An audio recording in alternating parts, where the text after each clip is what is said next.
Alright guys, such comic again today. Hope you're doing well and enjoying your day so far. After Mercules saved OpTic going into the World Championship, it doesn't seem like they should make a change going into next season, but it has been a big talking point, especially after Scrappy and HyDra were available after 2024's World Championship, and OpTic decided not to pull the trigger as to whether they could do something similar going into the new year as well. ZooMaa says no, not worth it as far as OpTic are concerned. Keep Huke in the team, that is certainly the play. Or is he just saying this because he wants the FaZe team to stay together? From us on Twitter, your thoughts in the comments. Hit the like button if you enjoy. Subscribe if you're new as always. I would greatly appreciate it. I thought this was a nice little throwback really here. Shotzzy was watching some of these old videos of Kremp. This of course was Major 4 that they did at the King's Theatre in New York back in that Vanguard season, where they eventually qualified for the World Championship famously, and you know, it was a pretty mega story, right? Because they just won the Pro-Am, and then they came into this major and managed to make it work as well. I will say, to the credit of Kremp, he might not have been the player in it. I think he was a little bit underrated, actually, even as a player in his last couple of years competing.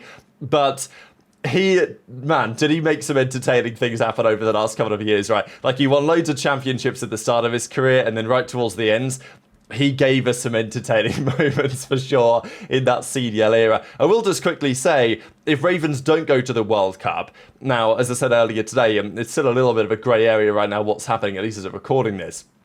But this is what the groups may well be. OpTic, G2, Cloud9, and then potentially the new Challengers team that might well be going as well. We shall see. But yeah, if you guys are unfamiliar, this is the World Cup in roughly a week's time. What we think is going to happen, but we'll see what is confirmed in due course. Black Ops 7, next year's game.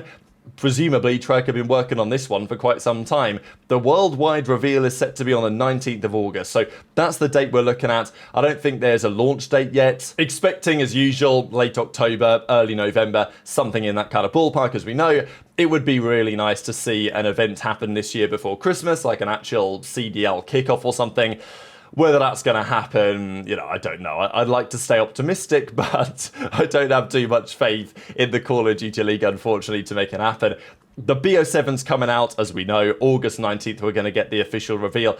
Pretty interesting timeline, right? Because going into next year, it has been a conversation when it comes to even this Huke discussion as to, well, if Black Ops 7 is going to play like Black Ops 6 does, you ain't making the change. Huke not only made loads of strides in this game, internally and externally, his comms, his understanding of the game, his decision making. I think there were so many things that made Huke a real talent, and, well, he's always been a talent, but a real force on the map this season. And you add that to the fact that the way that Black Ops 6 plays really suits Huke's style and ability and talent and all of those other things, in addition to the actual improvements that he made. It's difficult to find a better player than Huke on this title right now, certainly towards the end of the season, and really all year. Huke was very, very strong. Now, is Simp one of the greatest ever, and maybe will go down as the greatest ever at some point? It's not impossible. You know, the debate is interesting because people are like, well, people were talking about Simp being in the GOAT debate, and now we're discussing whether OpTic should sign him. It's like, well, you know, come on. But I can definitely see both sides to it, and I think there is a good argument to say that if BO7 is very similar in many respects to BO6, then you got to keep Huke. But you don't know that, and we're not going to know that really until the game comes out. But even if you get a glimpse of it on the 19th of August, by that time, the roster decisions are probably already made. So this is why, in the COD world, a lot of the teams are kind of flying blind, because they're going into the new season, and they're like, well, we want to make decisions based on how good we think our players are going to be for next year's game, but we don't even know what next year's game is going to be until we get to see it and make a decision, which is why the Simp Huke debate is pretty compelling, because there's some that would argue that on the balance of probability, Simp is the better option, but if you believe that BO7 is going to be a direct sequel to BO6 with better maps and, you know, more interesting movement, which it may well be, then you don't want to get rid of Huke, right? Maybe Huke's even better at these type of games than Simp is. So lots of interesting discussions on that. This is a clip that I just wanted to play out for you guys. It was pretty funny. Now, this initially did the rounds. This is from a guy called Mystic. Now, this Mystic guy used to be like a French player back in the day. This was his, well, anyways, COD Gamepedia. He didn't have the best results, let's say, back in his playing days. You can see some of the numbers here on the left-hand side. Now, this was initially said that he was a streamer for Gentlemate. I don't actually think that he is. If you go to his page here, actually, this is Priestess I wanted to bring up for a different reason, but if you go to the guy's page, he doesn't seem to be connected with Gentlemates really in any way. So I don't think he is. So it's maybe not so much of a big deal. But I still thought it was pretty funny about the kind of perception of the French community in general, because the reason why I brought up that Priester tweet was that the French community, the Gentlemates fans, were so overwhelmingly supportive of their team until they weren't. And I think this is kind of inevitable, really. It seems to be that way with French fans across a few sports, and certainly in Call of Duty, I think we're seeing this. The big drama lately, as we know, was around Gataga, right? Because Gataga was on stream basically saying that his players were playing for kills to get a spot next season because he wasn't going to re-sign them, which is pretty crazy. And this guy was asked about FeLo and said, well, FeLo's horrible. He's a good player, he would run challenges, but he can't hang with the pace of the CDL, he can't do that at all.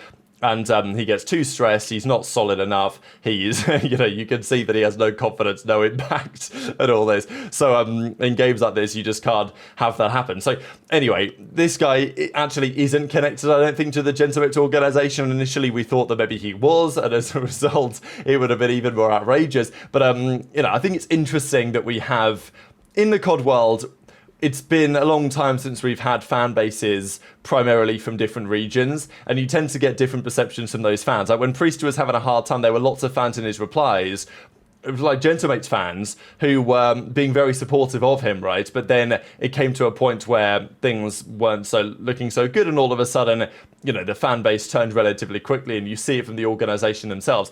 I kind of respect the fact that Gataga, he will say whatever he wants on stream, no PR training, not a care in the world.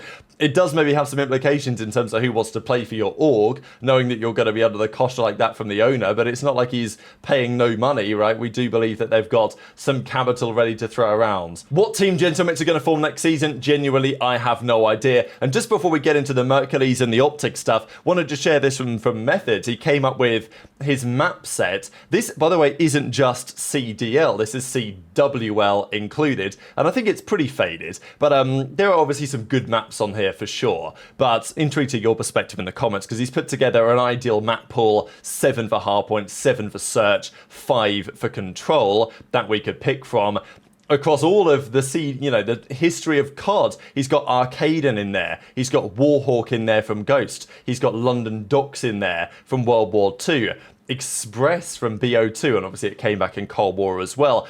I kind of like the Seaside shouts. Seaside Control, pretty cool. He's got Tuscan in for a couple of modes. Great map from Vanguard, by far the best map in that game. I'm not putting anything else from Vanguard in there, but I think you can argue that Tuscan should have a spot. Obviously, when you're making this list, you've got to consider what type of game am I building this for, because I'd love to put a load of BO3 maps in there. I'd even love to put some Advanced Warfare maps. I want to put like BioLab in, because I love that map. I thought it was great. I know lots of people love Solar and Detroit, for example. Some other great jetpack maps. Would that really work for Boots on the Grounds?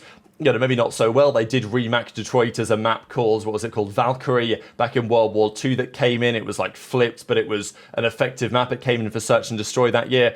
I think his list isn't really too bad, maybe, but there's certainly some other maps that I would throw in, but it's difficult to put too many in for the jetpack era, and I will say that BO4 did have some bangers. He's got Arsenal, he's got Frequency, he's got Hacienda, of course, Seaside, all in there as well. A couple of surprises maybe for me. I think Hotel was a good map for Modern Warfare 2 for sure, and, maybe that's deserving of a spot, but I think all-time is a bit of a stretch, and it's honestly my hot take. This is, I think, a bit of a hot take, because people seem to love Moscow, but I don't think Moscow's as good as people remember it being from Cold War, personally. It might have been the best map in that game, apart from Raid, but I don't know. I wasn't really a big fan of Moscow, Hardpoint especially. It was okay, but it's not like, you're not telling me it's a top 7 map of all time. So anyway, that's my take. Intrigued to your thoughts in the comments.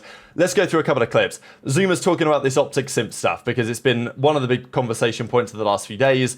And ZooMaa was like, look, I don't think that they should do it in the circumstances. Now, of course, people are going to say various things about this, because they're going to say, damn, well, of course ZooMaa's going to say that, because he doesn't want Simp to leave FaZe, right? And I will say before, look, I totally get ZooMaa's perspective on this, and in my opinion, I'm pretty torn on what OpTic should do in the hypothetical where Simp is available and wants to join.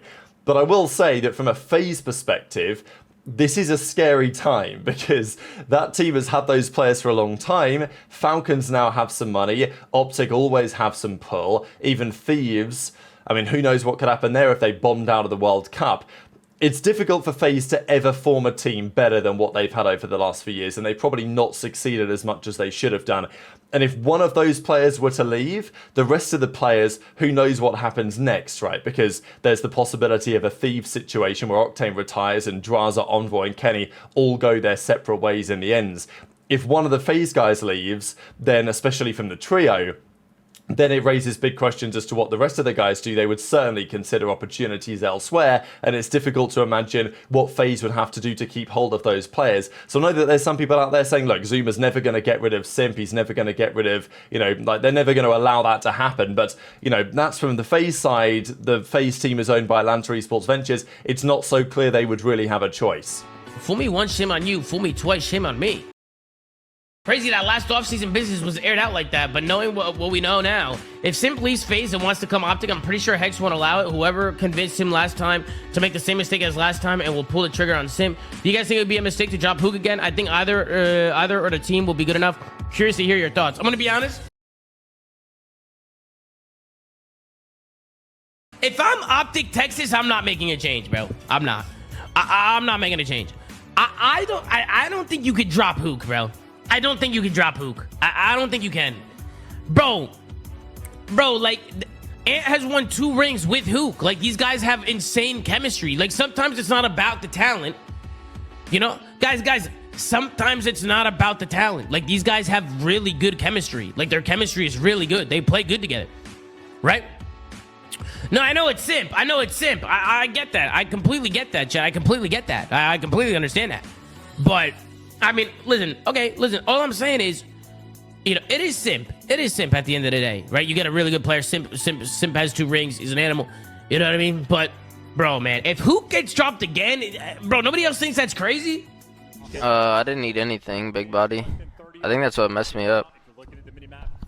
It's like every other morning before, I would have a Starbucks bacon Gouda sandwich and a cake pop type shit. But like grand finals, actually, I don't know why. I just wasn't hungry in the morning. I didn't eat anything. Watch the Hasi control. Okay, what did I do? After we hit a 3-3 little reset? Hasi SND, rewind HP. I showed up. I did my job. I had a few bad maps. Well, like when it mattered, I showed up. That's all that matters. Beautiful. Type shit, chat. Avail, maybe the boys 6-2 victory on Hasi. Ant has been playing so good in this. 5 bloods, chat. Someone gassed me up. I had a 0.8, but like 5 bloods. Map 7. Come on, chat.